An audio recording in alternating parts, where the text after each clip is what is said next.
लोगो, अल्लाह का वादा सच्चा है तो तुमको दुनिया की जिंदगी धोखे में न डाल दे और न बड़ा फरेबी यानी शैतान तुम्हें अल्लाह के नाम से फरेब दे। शैतान तुम्हारा दुश्मन है, तुम भी उसे दुश्मन ही समझो।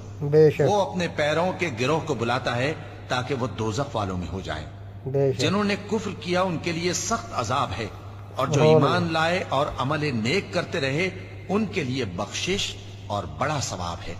भला जिस शख्स को उसके आमाले बद आरास्ता करके दिखाए जाएं और वो उनको उम्दा समझने लगे, तो क्या वो नेकुकार आदमी जैसा हो सकता है?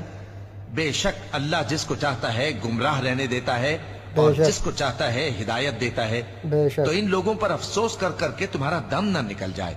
ये जो कुछ करते हैं अल्लाह उससे वाकिफ है, और अल्लाह ही तो है जो हवाएं चलाता है, फिर वो बादल को उभारती हैं, फिर हम उनको एक बेजान इलाके की तरफ ले जाते हैं, फिर उससे यानी बारिश से